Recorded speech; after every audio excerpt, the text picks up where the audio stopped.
I'm Blizzard Planet. Imagine this. You hopped on the band rocket, and now you're on Planet Butter, a world made of sparkly peanut butter. And Blissi, the disco ball of self-reflection, the queen of Planet Butter, is whirling around in her transforming convertible. Eastern philosophy says no ego. Western philosophy is driven by ego. Planet Butter's philosophy says take responsibility for your ego.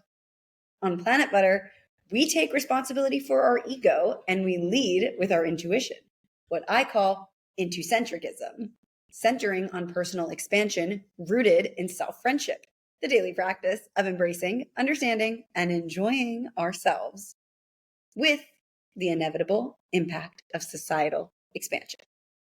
You're tuning in to Self-Friendship Podcast, where playfulness meets societal reflection, where we take a step objective as we critically think, creatively think, giggle, and optimistically approach life through our self-friendship practice to consciously create your world, your planet. Thanks for joining me in my 54th episode. Some of what I'll be sharing includes my answer to last week's question of the week, energetically protective versus self-conscious, commitment versus attachment, 80-20 rule for creativity, why masculine energy needs to feel emotionally safe first, and as always, a brand new question at the end for all of us to self-reflect and self-connect. And email me, selffriendshippodcast@gmail.com. My answer to last week's question of the week, which was, can you think of a time when giving felt really rewarding and why? On the flip side, a time when giving didn't feel as fulfilling and why? The time that popped into my head was actually maybe 5 or 6 years ago when I was executive assistant to Fran Drescher. Hi, Franny. We were working on set of the TV show Indebted, and it was Christmas time, and I basically got to play Santa because we made gifts for every department on set, and I had the pleasure of bopping around in my Santa hat, distributing them to everyone. It was so much fun because everyone was so excited and so grateful, and I had already formed such great relationships with everyone that my level of care for these people increased the value of my giving as well. Very fun. And for the giving in an unfulfilling context, I already told you about the monkeys last week, episode 53. Give it a listen if you want to get the rundown on that. Now, being energetically protective versus self-conscious. My friend Olivia and I were discussing the difference between being self-conscious and energetically protective. And one of the things that I highlighted about energetically protective is that unfortunately, because most people or so many people aren't energetically protective of themselves, or not as much as maybe they quote unquote should be, it can be easy for those who are self-protective to face more self-doubt about whether we are perhaps self-conscious and masking it with energetically protective. And in that conversation, we shifted gears and Olivia started telling me about her new hobby of gardening. The first thing she showed me is her mint plant, to which she immediately says, this is my mint plant. The mint needs to grow separately from the other plants because they grow so quickly that they can take over the other plants. I immediately was like, see, we're just like mint. Protective of our energy because we grow super quickly. So then we decided to identify which type of mint we are. And the first one I intuitively felt connected to was peppermint. Olivia felt intuitively connected to potentially peppermint, but leaned spearmint. So then we looked at the personality types of all types of mints to see which reflected us best. And sure enough, as the uni would have it, peppermint, which I felt was connected to, was the personified. The personality of peppermint was described as the bold and refreshing leader. That is me, okay? Like, that's so cool. So the bold and refreshing leader. Peppermint is the energetic, refreshing, and stimulating type. It's invigorating and sharp, often associated with clarity of mind and clearing mental fog. Traits are bold, confident, assertive, like someone who energizes a room and sparks action. Cool. Vibes. If Peppermint were a person, it would be the one who's always ready to take on challenges, speak their mind, and get things done with enthusiasm. Right here. So cool. And then you guys don't know my friend Olivia, but Spearmint was exactly her. Defined as the gentle, calming companion. Personality. Spearmint is softer and sweeter than Peppermint, with a more grounding and calming energy. It's associated with peace and relaxation. Olivia is extremely calming of a human being. It's remarkable. So that was really cool. Traits are listed as kind, nurturing, gentle. It's the type of person who listens patiently and offers calming support during stressful times. Also, very much Olivia. And then lastly, the vibes of Spearmint would be the friend who's always there for you, offering soothing words and creating a sense of calm in your life.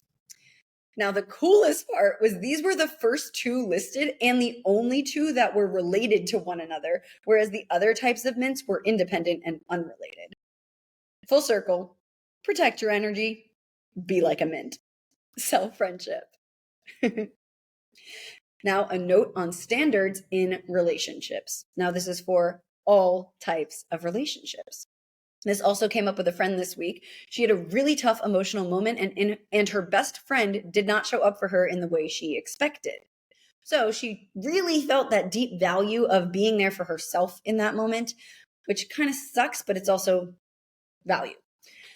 So through our conversation, we focused, F-O-K-I-S-S, gave full attention towards something we love, a Blizzard's dictionary term, that while we do have to have our own back, that's not to say standards and expectations in our external relations are obsolete. Actually, because we have our own back, our standards and expectations of those we consider to be people we are closest with are usually higher and will be drawn to us. Self-friendship. Now, commitment versus attachment. We act as though people who have been in a series or even one long-term relationship demonstrates their capacity for commitment as if it's a good thing. But the reality is most relationships are, are rooted in attraction and attachment, not love. So what you're seeing is actually attachment and therefore a lack of commitment to themselves. That's not something to glorify. The beauty is in someone who is capable of short-lived relationships, or occasionally long, but that are healthy, and the ability in this person to cut off something when it needs to be cut off. Self-friendship. I like ending these bits with self-friendship. It's fun. Just a little reminder where this is all going to root back to. Always. Now, a note on language. Everybody actually speaks their own language. Every word, despite its definition, has its own spectrum of meaning depending on the person using it or interpreting it as per their own life experience leading up to that point in time of using or receiving the word, as well as, of course, the given context. Consider it, consider it, consider it. Now, a perspective dance with overthinking. We've done a few of these in recent episodes, and each one is different and valuable. How cool. So maybe you're not an overthinker, you're a thorough thinker. You're probably super detail-oriented and tune into nuances, like me. The trick is to channel it into something productive and in our best interest, like this podcast. I've always known I wanted to monetize my existence. So whereas most people try to change or even cope with their overthinking or label themselves with some type of anxiety or ADHD or whatever disorder, I firmly believe in simply learning how I operate and leveraging it. Do it. Whatever that means. Do it for you. Okay. How to know if you're wasting your time. I saw a video about how do you know if someone is wasting your time in romantic dynamics. Guys, the real question, obviously, is are you wasting your time? If you don't know, then you're lacking clarity on your boundaries, the first core method of activating your self-friendship. That's your cue to self-reflect and self-connect. What are your boundaries in whatever the situation may be? And does the situation cross those boundaries? Yes or no? Regardless of your answer, honor your boundaries. The result will be experiencing confidence, the second core method, which will then sustain or reconnect you with your alignment, the third core method, your role in the ever expansive universe. She keeps going like this. Kisses, lots of kisses, so much love. Now, a note on passing the baton.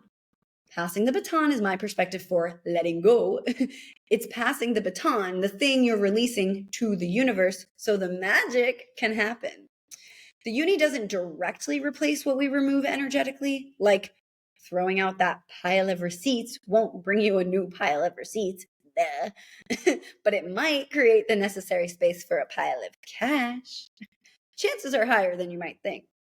Sometimes taking personal responsibility is a direct action with something specific in our lives. Other times, taking responsibility is simply making energetic space. If there's no big obvious thing like a relationship, familial, romantic, platonic, professional, to release, but you're feeling a need to maybe do more, just give a little love to those little things. Blowing kisses again. I just have so much love to give. Okay, now the 80-20 rule for creativity. Exert 80, consume 20. As creative creatures, exerting creativity releases energy and allows fresh energy to flow. Consuming, on the other hand, builds on stagnant energy, layering it with nowhere to go if it's not creatively expressed.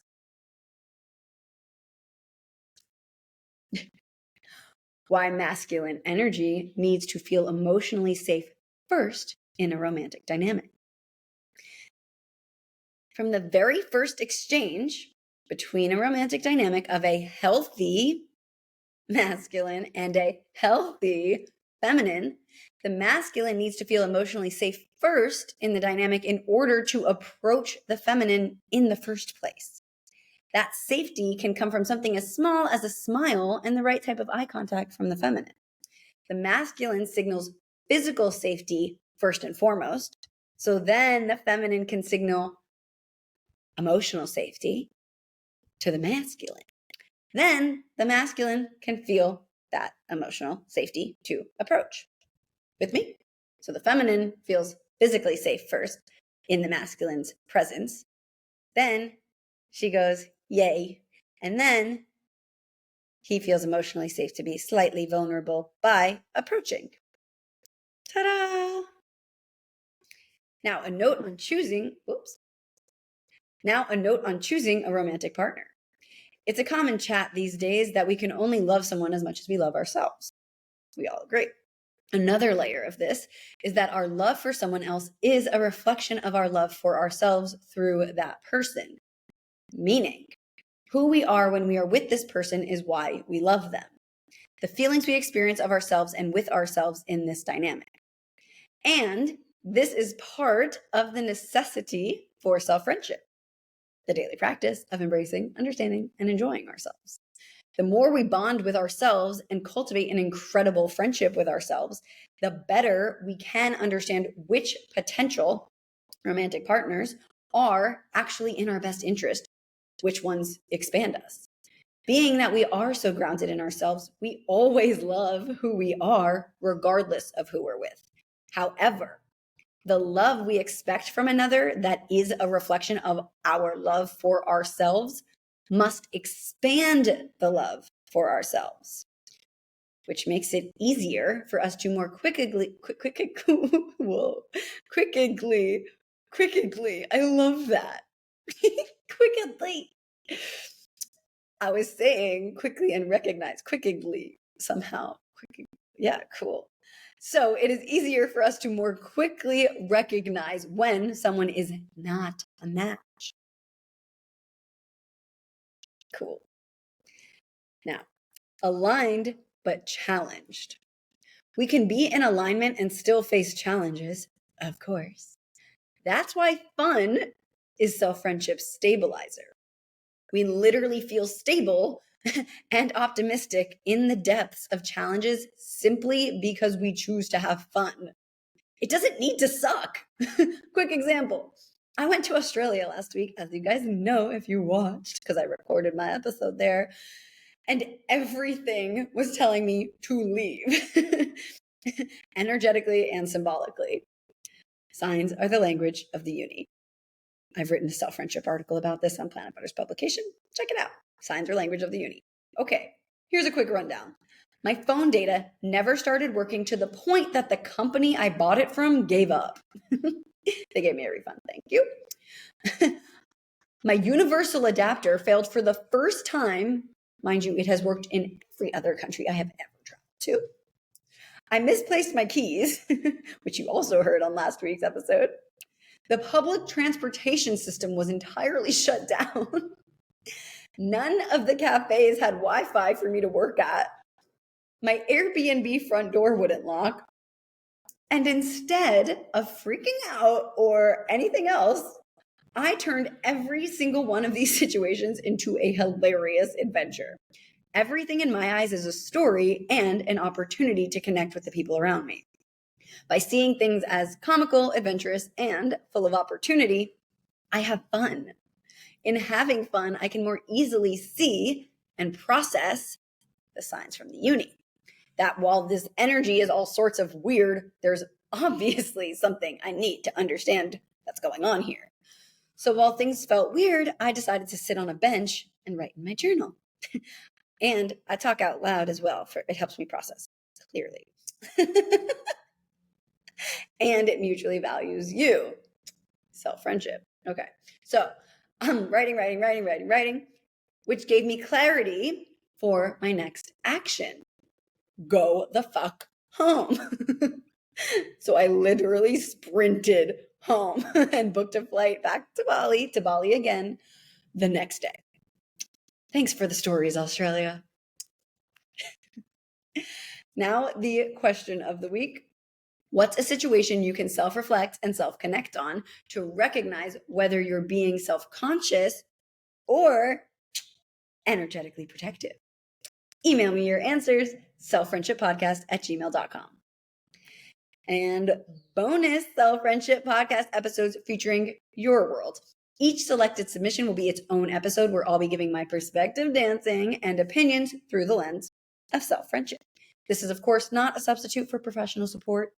Bonus episodes are now available once per month, one coming this weekend, exclusively for founding members of Planit Butter's publication hosted on Substack, planetbutter.substack.com/subscribe. The link is also in the show notes or the link in my Instagram bio @PlanetButter. And as always, subscribe to be notified and receive more playfully helpful content. One more time, planetbutter.substack.com/subscribe. And Planit Butter's book, Party of One, Self-Friendship in Action, is available internationally on planetbutter.com and international online retailers. And please subscribe and review the show wherever you are watching or listening. Please. It's super helpful, and I'd love to hear your thoughts. Thanks for landing on Planit Butter. I'll see you next Thursday. From my planet to yours, Blizzard. Oh, wait, I didn't show you guys the book this time. The new art is amazing. I'm really excited to show you. But this one is special forever. Okay, bye.